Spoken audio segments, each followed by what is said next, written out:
Hi everyone, welcome to this edition of Addington News, brought to you out of Spectators Bar, and of course Darren on race night and afternoon, being the Sundays we've got at the moment. Gee, it's been packed in here lately.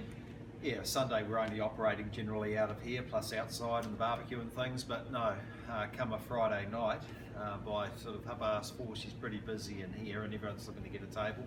Obviously there's room upstairs on a Friday night as well, but no, it's pretty popular. And coming up, as we're going to talk about shortly, ladies night next week, we're going to have a bit of music in here as well, so it's all good. Yeah, excellent. Last week's race meetings, numbers wise, were very good. Turnover wise, particularly Friday night, outstanding. Yeah, like $1 million this time of the year, I think anyone would be happy with. We were closing on 1.3. We did have 12 races, of course, but closing on 1.3. So really pleased with that. Sunday was a wee bit lower, obviously, with a Sunday meeting. But the GBR Sunday was nearly 28%. So what was it on Friday? Friday was just on 16%. So when you do 1.3, you're really hoping that will be the 28 one. But you know, it's still good. We're averaging about 19.4% in GBR across the whole season, including cup meeting, and that's up from about 17.5 last year. So pretty happy with that. So just to explain that a little bit more, essentially that's how we get our money, or the industry gets their money, is the GBR on the turnover. Yep, so if you look at the last 6 race meetings we've run here, which include the 3 Sundays, collectively the GBR, so the revenue that we've made after we've paid out the dividends to people that have had a win, that money, less the stake money that was paid and less the money to run the race meeting, there's a profit of $282,000 in those 6 meetings that's ended up in the Codes coffers and HRNZ's coffers, which is what we're all trying to do. All clubs are trying to do that. Absolutely. It's a challenge for all of us because the bookmakers can have a bad day and the punters can have a really good day and you can lose a lot. But it does average out over the season, and we're really pleased that our average has crept up this season to about 19.4, so pleased. We had the National Amateur Drivers Series, started at Cambridge, 1 on Friday and then 3 again on Sunday. Blair Wilmot won it for the second time. He won it back in 2019, and Nigel Armstrong, who does such a great job for us in the social media sphere, came up with some really good interviews there over the weekend. Yeah, look, he does a great job on behalf of the industry. He sort of looks after it down here. Joe Stevens does a similar thing up north. And I think, look, it's really good. What Nigel's doing on behalf of Addington and the other clubs is great. When a horse wins a race here, you can generally see an interview with someone. He tries to find a bit of an angle. He's a bit of a character, as we know, but him and Brenda just love the game, and what they're doing is great. We're trying to use as many of those videos, but if anyone hasn't had a look at that, just go to Facebook page, Harness Racing Unhinged. He's a bit and unhinged. It really is unhinged. It's a bit unhinged at times, and he does love it, but there's some really good yarns. So there's that one on the amateurs, which was great with a crowd, talking about how the process of amateurs and everything else works, plus your presentation, which was great. And he also did one on the stable awareness course that we've been talking about, where the kids go through the stable. So you're able to have a look at exactly what happens there as well. Yeah, no, it's excellent. Ladies' night, Silver Moon Ladies' night, the 8th of July, and there's only a few tickets left there, isn't there? Yes, the last few left now, and they will go quickly. There's still quite a lot of demand and talk about buying tickets, but I think there's about 40 or 50 left. Yep. As we said, $89, addington.co.nz to do the booking and complete that online. Just the gifts, as we've said, are well in excess of the $89, and the $89 includes your meal and a drink on arrival, Silver Moon diamond ring, which will be part of a sweepstake on the night, a travel prize, and a host of other things that are happening, including a DJ to about 11:30. Yeah, Joe's done a great job with that. The videos we're going to leave you with: Hale Lucius, one of 2 winners on the night for Regan Todd, one of 4 winners for Robbie Close, who is honing in on 50 for the season and is just low flying at the moment, and of course Blair Wilmot winning. But we're going to go away and do the preview. If you wanted to have a bet though, and you don't want to go through the whole preview, JR Bromac race 5 looks a great chance. Fresh Up was excellent, and Show Me the Grey, the same can be said about it. Races 5 and 6 if you just want to have 2. Preview time, Darren. It is 10 races on, well, we've got a sponsor for the whole meeting, haven't we? Yeah, Racing with Rogers & Co race night. This one is a whole lot of accountancy type race names to them, and some quite interesting ones too. So it's going to be good fun, and they're good stakes, Greg. Yeah, they certainly are, Darren. Just on the stakes and where they currently sit, the last couple of Fridays has been quite noticeable. So what are we looking forward to for the back end of, say, July? So right through until the 31st of July, which is the Ratto meeting, the Winter Rewards meeting, where those $20,000 races are there. Either the Thursday night or the Friday night, there'll be continued stake enhancements going forward. We've got tentative programs with a minimum stake in there for those Friday nights. Keep watching the programs as they're confirmed, and we keep adjusting the stakes to meet our requirements to pay what we need to pay, and they will creep up, I reckon, in the next wee bit of time. So just keep looking at those. Rightio, let's get underway. The Balancing the Books mobile pace, as we said, accounting type names. 5:20 gets us underway with race 1. Yeah, another very good maiden contest here, Darren. Live On Legend had trialled really well and turned up last time and was excellent behind Jimmy James Maguire. Wouldn't need to improve much. Comes up with a beautiful barrier draw. I expect to see a positive drive from Johnny Cox, and I reckon Kyle Ossett will take out the first Live On Legend. Eastwood Dream's been good in 2 runs to date for James McDonald and Craig Thornley. Barrier 1 should be of huge advantage given it's come off the 10 hole its last 2 starts, or it's only 2 starts. Howling Wolf's got a nice draw this week. And the other one I gave a chance was Shell Shock, who plotted its copybook somewhat last time, but I'd forgive it that and go on its previous 3 seconds. 5, 1, 2 and 9 in the first. Race 2, first leg of the early quaddie. Tomlinson, handicap trot. 2600 gets underway at 5:48. Yeah, it's hard to not see the performance of Harry Potter last week. Had a gallop about the 900-metre mark, caught them up, and then never really got clear air and found the line strongly. That wasn't a far stronger race. Drops back for this race. Yes, it's off 15 metres, but the way it showed a lot more desire to get to the line last week over the last couple of 100 metres, I'd like to think that Harry Potter can get back into winning form. So he had the 10 starts and won a couple of those, and you might get nice each way price about it. King of Love was good last week, or behind Maui it was. That was last week, and there was nothing wrong with that. Wouldn't need to improve much off that performance. Majestic Roll-On's going great at the moment. Won 2 starts back at Ashburton, and then a solid third here behind Make Mine Sundon. And Majestic Whisper has been racing well and got that win here a couple of starts back. Even sort of a go. DD Super Stewart's in there. Take after me, the usual suspects, but I'll go 4, 6, 5 and 1. Race number 3 is retiring tomorrow. 2-year-old mobile pace, 1980 at 6:15, and some real nice breeding amongst these ones, Greg. Yeah, certainly is, Darren. A couple of really smartly bred. Mark Jones has got Cougar Express, which is out of a Hoka Moon, a Deep Family by Better's Delight. He also has Major Talk in there, which is out of Real Talk, and she won a string of races. And Salandra, the horse, the mother of runner number 2, Sakutra, I think is how you say it. Bob Button, Darren Keese has trialled nicely, and I could go on here because there's only 7 in it, but they're all pretty well bred.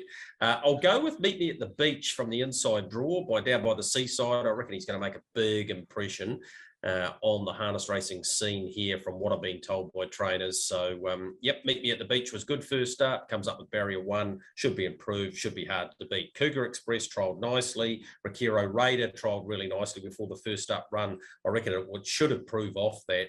Like I say, Major Talk was pretty good last time. Finding the line and behind Skittle Bomb wouldn't need to jump out of the ground and go much better to be in this. 1, 3, 5 and 7. I've left out the 2, left out the 4. You know, there's a good race, a good form race to follow on from this. Race number 4 is the Carnes Run mobile pace, 1980 at 6:43. Yeah, a nice wee drop back here for Mid-Through Louisiana Bow. Racing really well in better company. Mikey Maguire at its last 2. So slipping into this field with early gate speed, like it this week. Mid-Through Louisiana Bow from Brent White. Franco Hoffman's in the same boat. Comes out of the Mikey Maguire race last time and finished 3rd and was a good 3rd. look, wide draw won't worry it. I don't think it's got Blair Orange, so therefore he'll give it every possible chance for the man they call the King of Kaikoura, Bob Rochford, who's enjoying racing this horse. Smithy's Terror, good winner last start after a luckless run the week before, and Sweet Bell comes up with a handy draw. Again, Darren, Evangelist racing really well. I expect Cruiser to get in the money at some stage now. It's getting back to the right sort of rating, but I'll mark them 6, 8, 9 and 3 in the 4th. Race number 5 is the last leg of the early quaddie, Taming the Taxes Mobile Pace, another 1980 at 7:11. Yeah, we haven't seen JR Bromack for a couple of years. He came out and ran second, went great behind Absolute Dynamite, who's a race rival again. I reckon they'll provide the Quinella again, but I think he can turn the tables this week. So JR Bromack to beat Absolute Dynamite. Jimmy James Maguire, fresh up, really good effort by Brendan Hill to have this horse ready to go bang. And if Live On Legend wins earlier in the program, then that'll frank that form.